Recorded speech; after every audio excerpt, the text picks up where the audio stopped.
guys, I'm Nikki Fogden-Moore, the Mojo Maker, and welcome back to a mini-series for Mojo Maker podcast and Vitality Coach TV. This will also be on Facebook and LinkedIn and Instagram at Fogden-Moore. If you haven't already, please jump over, like and subscribe. I'd love to have you there, and thank you for those of you that have been following me and patient. Hopefully now we've got some better posting routines and we can find our rhythm and everything. I want to talk to you today about what to do with gaslighting and bullying, and also share a really personal experience just to let you know that I think sometimes we do these videos and we come across with tips and tools, but what we forget to do is share that the only reason we really understand and have a lot of empathy is because we've been in these situations ourselves. And I have noticed in the last many years of coaching that a lot of the personal experiences have helped me give a real understanding and compassion to when I work with other people that are going through that exact same thing. So nothing is by accident, but it doesn't mean that you can't look at it with purpose and realize that you don't necessarily have to keep staying in the same cycles that are making you unhappy, whether that's work or personal.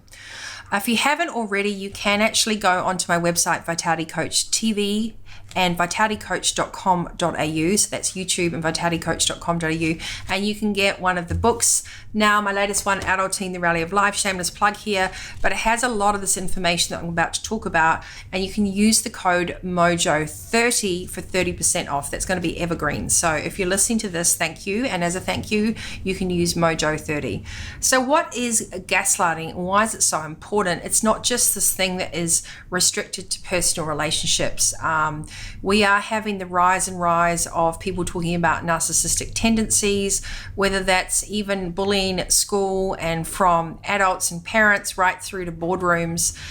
It is a consistent element of people not knowing how to handle themselves. We're in a situation we feel that we should just rise above it and hopefully it will go away. And unfortunately, that's not what happens. So if you're in a situation where you feel that you're starting to doubt yourself, or you're constantly having to reassure someone or rectify a situation or explain yourself, or you're overgiving, overdoing, overtrying, over-validating, and it's never enough, or you just feel that, as soon as you stand up for yourself, then all of a sudden that other person or that group, they come back going, oh my God, I'm so sorry. But then it starts again. That's because you're dealing with an unhealthy communication pattern. And that unhealthy communication pattern can get really severe. This is also really good advice for your kids at school as well, with bullying and how to deal with people that actually are not to be reasoned with. There's a great TED talk about dealing with bullies as well. So if I can find it, I will put it on the comments and the links below.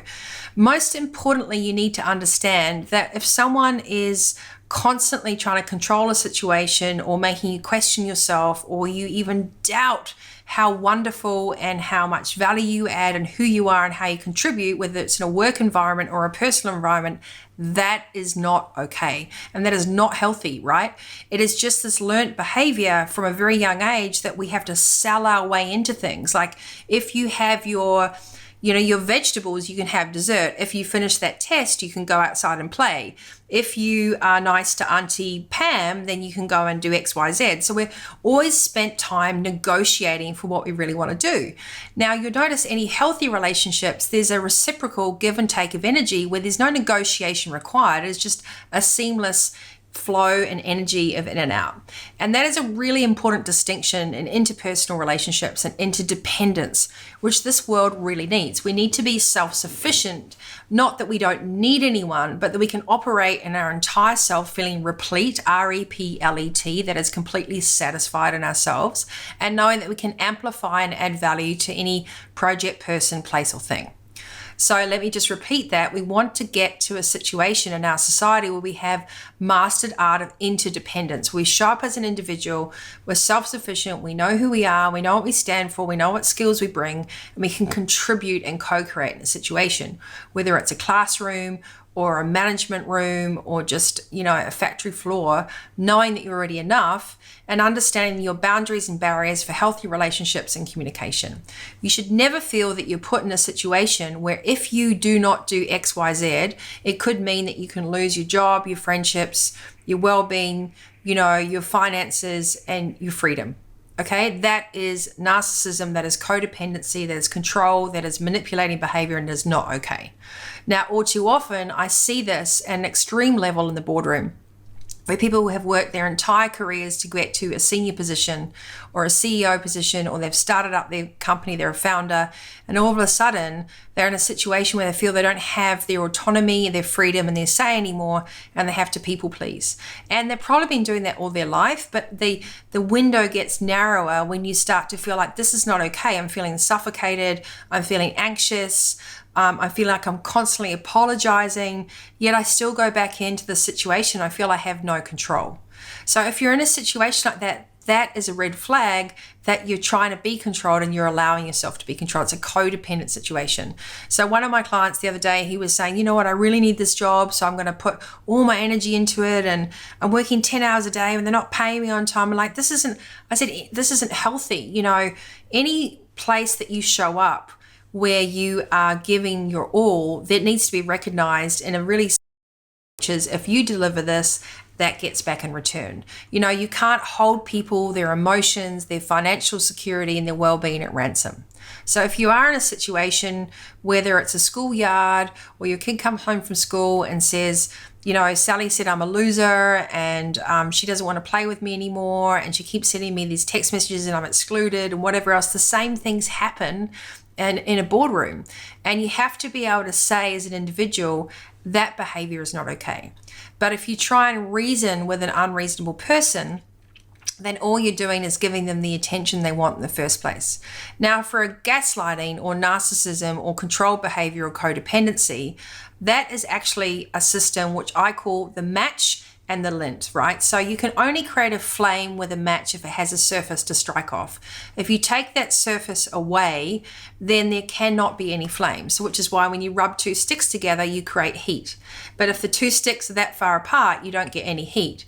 So the fastest way to actually regain your sense of sovereign power, your peace and calm, is to take yourself out of the impact zone of engaging on any level with any conversation with someone that is unhealthy for you.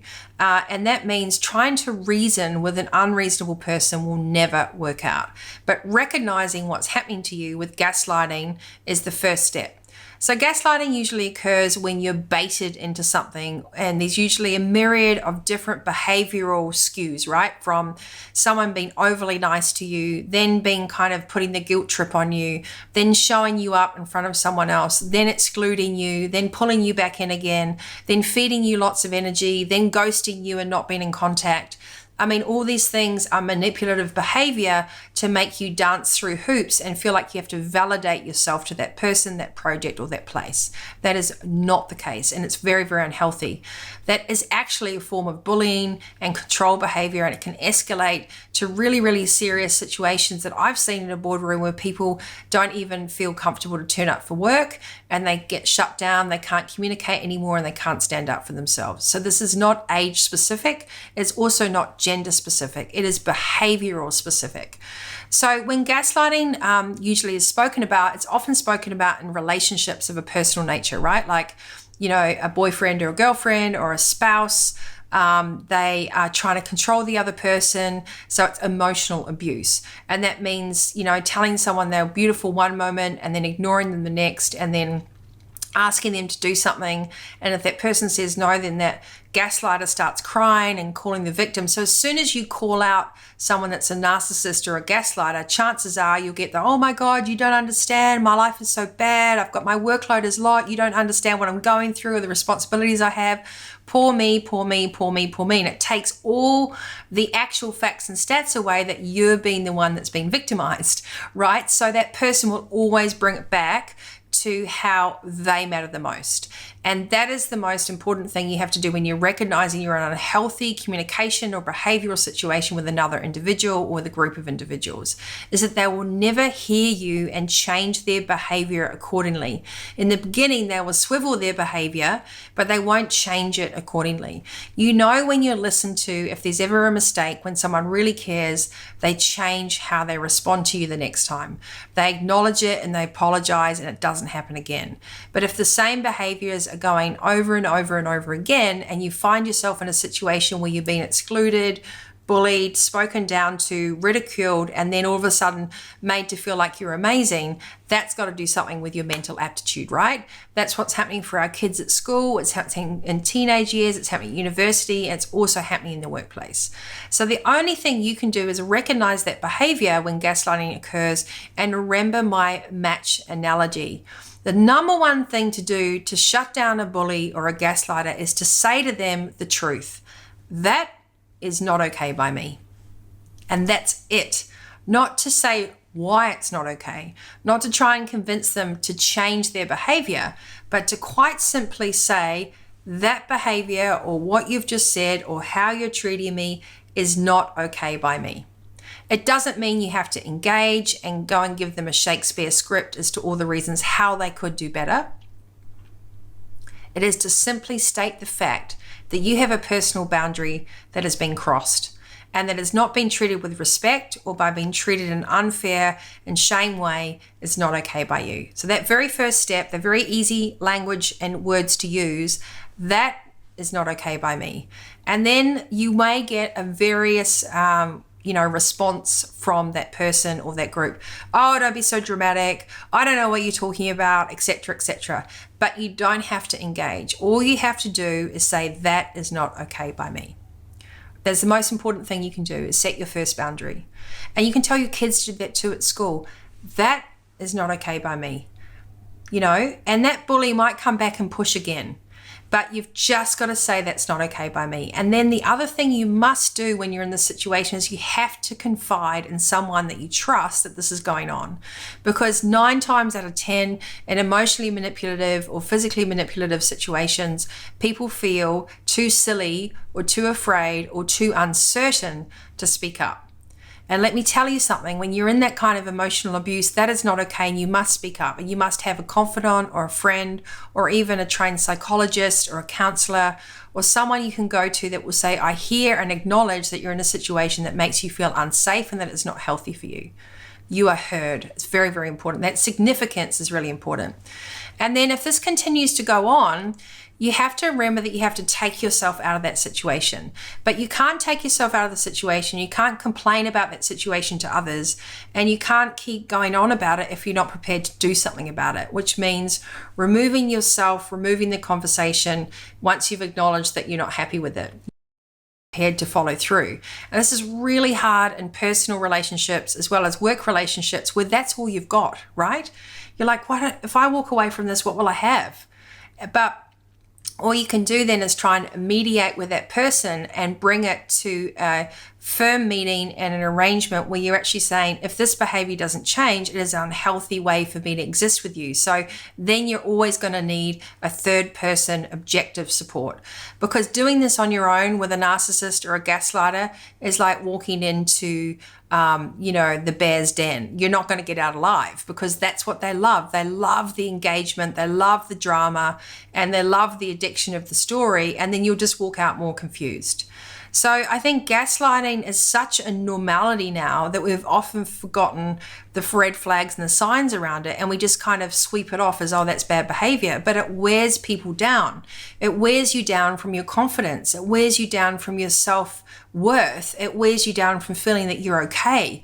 And no one in this planet should ever feel that they're not okay, they're not enough, or that you're not doing enough. So it's very important that you recognize those signs, that you find professional help if it's in a job situation or a personal situation that you feel you can't get out of, and that you acknowledge that that behavior is not okay by you. You ask a third party for a support, or you go and get some professional help. And if it's your children that are going through this and they're being bullied at school and gaslit and all sorts of things to manipulate their behavior, or it's a personal relationship, you do not have to deal with this alone. It's really important to empower our kids and empower our staff members and empower ourselves with the truthful conversation. That behavior makes me feel uncomfortable and I will not tolerate that. So setting healthy boundaries means following through, recognizing the signs of gaslighting, recognizing that even though it's happening to you, you don't have to deal with it on your own, and that you must do something about it. And looping all the way back, a gaslighter only works when there's something for that match to strike off, to provide a surface for that flame to happen. So if you remove yourself, if you remove your attention from that person, if you remove yourself from that activity, if you remove yourself from that text chat, there is nothing for that match to bounce off. And chances are that person will go and find someone else to put their attention onto, because that's how people feed off energy.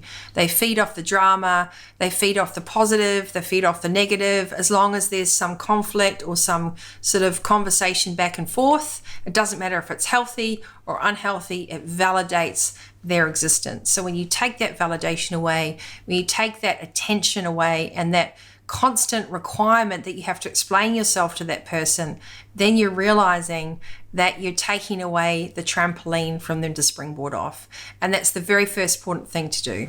And lastly, you've got to remember that why do you need to put up with unhealthy relationships, whether it's work or personal? And if the other person is not willing to do the proper work to take accountability, and they keep making those same mistakes and they keep showing up exactly the same. And you know what's really funny with a lot of narcissism and a lot of people that are just trying to protect themselves because their emotional awareness probably isn't as good as yours, is that they'll be really good at being a chameleon, and they'll be able to have so many different sides to themselves. It's just like kids at school, you know. You wouldn't think that person was a bully, but that 10-year-old kid is a huge bully, but then they show up and they go, oh, hi, Nikki. Hi, Miss Nikki. How's it going? And you're like, oh, they look so sweet, you know, and that's not it at all. And when you've gone and behind the tuck shop, all hell breaks loose, right? It's the same thing in the boardroom. People's actions show you who they are, right? So when you see it, believe it. And if it's repetitive, then you know that person is not willing. Whether or not they're able, that's another thing, but they're not willing to put the work in. And you have to be prepared to ask yourself, how am I showing up for myself if I'm staying in a situation that's extremely unhealthy, that's wearing me down, that makes me feel uncertain, that makes me question myself? You know, I never want to hear stories of kids where they question how great they are or how good they are or how pretty they are, how handsome they are, how sporty they are. Kids should just be able to be themselves. But it's the same for adults, right? So adulting this rally of life, you know, and here I talk about communication and peer pressure and gaslighting and how it is so rife and so insidious and so subtle. But all you need to do is those 3 steps. Recognize the signs, say that that's not okay, get help, and get yourself out of there. Now, if that is a close marriage or a relationship, or you've got a partner in a company, it requires you then to get some external help to improve and to strengthen that co-partnership. Because if that's something you really want to keep going, then you can't keep going as the person trying to people please in that situation. It will wear you down and it will be your downfall. So please get external help into that. If you feel in your boardroom that there is that type of behavior going, don't sit there and be an ethical bystander. It's time to have a strategy around that, because how we communicate and how we show up to other people is pretty much how we show up for ourselves. Do not observe gaslighting and sit there and not help that other person do something about it.